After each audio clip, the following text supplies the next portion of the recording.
drink almond milk. I have noticed a lot of like almond milk on my For You page on TikTok.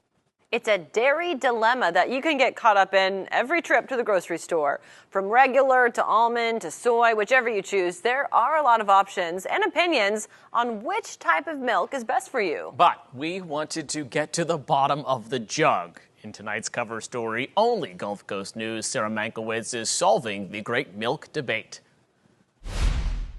You've probably seen nut milks like almond milk taking social media by storm the last few years, but now regular milk has been making a comeback. I really don't like sweet things, and almond milk and like coconut milk, they're all just very sweet to me, so I just stick with normal 2% milk. Riley Roseman and Aaron Reagan tell me scrolling on their phones influences the kind of milk they drink. I have noticed a lot of almond milk on my For You page on TikTok. While that has been popular, influencers are starting to switch back to regular milk. Chobani, like 2%. I've seen that a lot too for like iced coffee and stuff, like homemade iced coffee. We wanted to find out if nut and soy milk live up to the hype, or if it's a good thing good old-fashioned cow milk is trending again. So I talked with dietitian and nutritionist Gisela Bouvier to find out. Plant-based milks got really trendy and people started to drink them, which there's nothing wrong. They taste good, but they're not providing the nutrition, and I think people are realizing that.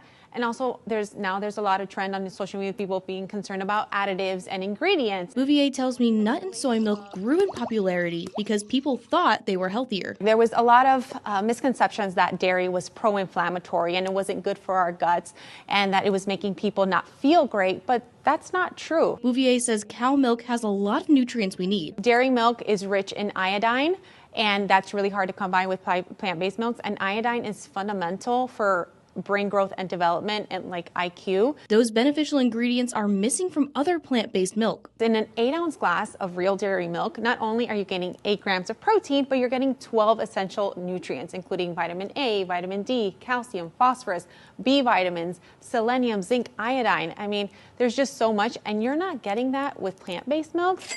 Dairy milk is also good for your wallet. It's about 29 cents, and you're getting, again, those 13 essential nutrients. Meanwhile, something like an oat milk, it's about 68 cents a serving, and it does not compare, especially with the protein. It's about only 2 grams. You're not getting the calcium, you're not getting that vitamin D. While there are a lot of plant and soy milks to choose from, you also need to make the choice between whole milk, 2%, and skim.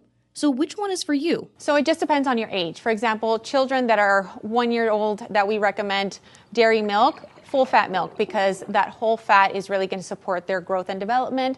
After the age of 2, perhaps a low fat version. This is like a 2% milk fat. If you're lactose intolerant like Reagan, I personally drink almond milk. But that's not your only option. Lactose-free milk still provides the same quality nutrition, just it has less lactose. And people are also realizing that just because you're lactose intolerant doesn't mean that you can't enjoy things like cheeses or yogurts or kefir, which have a lot less lactose in it. Reporting in studio, Sarah Mankiewicz, Gulf Coast News.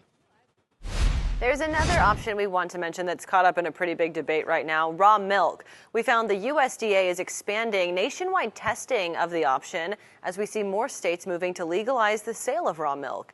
Proponents say it's more nutritious and easier to digest. Raw milk is simply milk that has not been pasteurized. That's where it's heated to a high temperature to remove germs. But contaminated raw milk can cause listeria, salmonella, and bird flu, which is why right now the FDA says you should avoid it. We have not seen any human cases related to that, but since raw milk doesn't go through the pasteurization process, which is known to kill bacteria and viruses, there is the potential for transmission with raw milk products. Instead of pasteurization, raw milk producers monitor the health of the cow to ensure its safety. To reduce the chances of a virus spreading in eggs or poultry, you want to cook your food thoroughly.